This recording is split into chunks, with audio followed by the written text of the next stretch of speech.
तुम ही तो मेरा जीवन हो अब साथ हमारे। तू तेरे बड़े भाई को बहुत पसंद करता है ना? पसंद तो करता हूँ पर रिस्पेक्ट ज्यादा है।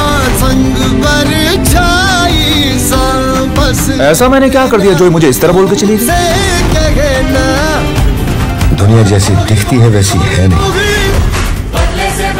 ये हमारी नजरों से छिपी एक अलग दुनिया है।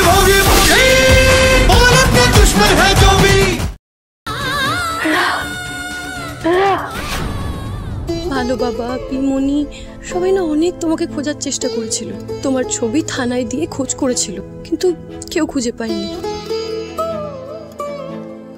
রক্তিমবাবু আমায় প্রমিস করেছেন আমার সাথে থেকে উনি তোমায় খুঁজে বার করবেন। আমি জানি উনি যখন বলেছেন তখন উনি সবভাবে চেষ্টা করবেন এটা, কিন্তু তুমি আমায় একা ছেড়ে চলে গেলে কেন বলো তো? তাহলে আমি আপনাকে কথা দিচ্ছি, আপনার মাকে খুঁজে বের করতে আমি সব রকমের শক্তি লাগিয়ে দেব। এই লড়াইয়ে আমি আপনার পাশে থাকবো। রক্তিমদেব বর্মন এটা কথা দিচ্ছে। আর আজ এতগুলো বছর পর যখন প্রথমবার কেউ তোমার খোঁজ দিতে গেল, ঈশ্বর তাকেও কেড়ে নিল। আমার আমার কপালটা দেখো। কিন্তু এবার কি হবে? এবার আমি কি করব মা? কোথায় খুঁজে পাবো তোমাকে? কিভাবে খুঁজে পাবো? কিভাবে?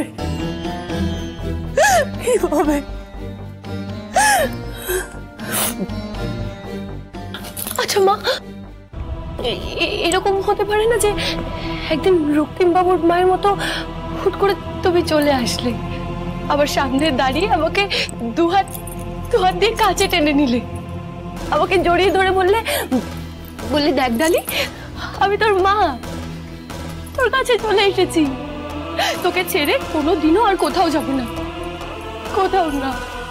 জানো মা, এখন আমার শরীর খারাপ হলে কেউ না তোমার মতো আগলে রাখে না। রক্তিমবাবু আমার যত্ন করেন ঠিকই, কিন্তু তোমার মতো পথ্য বানিয়ে দিতে কেউ পারে না। তোর তবিয়ত খারাপ লাগলে তো ঘরে গিয়ে আরাম কর না বিটিয়া, আমি কাজ শেষ করেই আসছি। না মা, আমি একদম ঠিক আছি, আমি এখানেই থাকবো, আমার এখানেই আরাম লাগছে।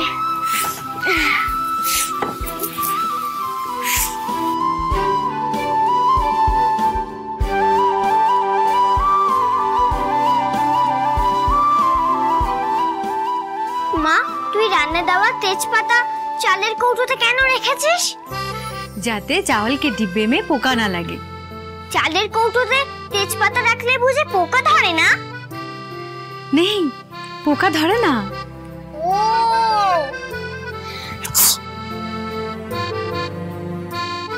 अच्छा डाली, पहले तू ये बता तो তোর এত জুখাম কি করে হলো? স্কুল থেকে আসার সময় আমার ঠান্ডা লেগে গেছে,